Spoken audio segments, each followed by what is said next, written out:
People related to a psychopath. What is your creepiest story? Part 2. He raises it up and the muzzle is a few inches from my face. I reached up, I grabbed the muzzle and I pushed as hard as I could, sending the butt into the little kid's face. His nose is wounded, he's crying, he's screaming about how he's going to end me, how I'm finished. So now everyone is awake. Lights are flipped on and I see that it's a toy rifle made to look like an AR-15. Apparently, this little kid was planning to stick the muzzle in my face and pull the trigger to scare the crap out of me with flashing lights and electronic firearm sounds. My sister-in-law was really mad. Her chosen narrative is that I'm a mentally unstable lunatic who is a danger to all children. She calls the cops, she insists, despite the protestations of my wife, that she's having me arrested and charged with child mistreatment.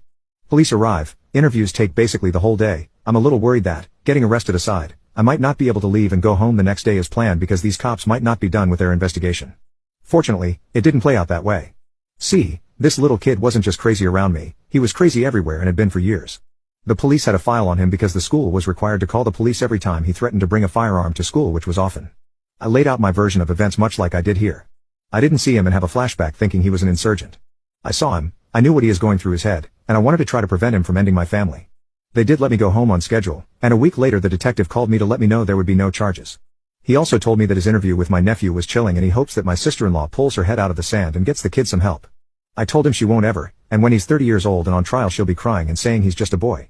Hopefully he doesn't hurt anyone, but I know the odds are stacked against that hope.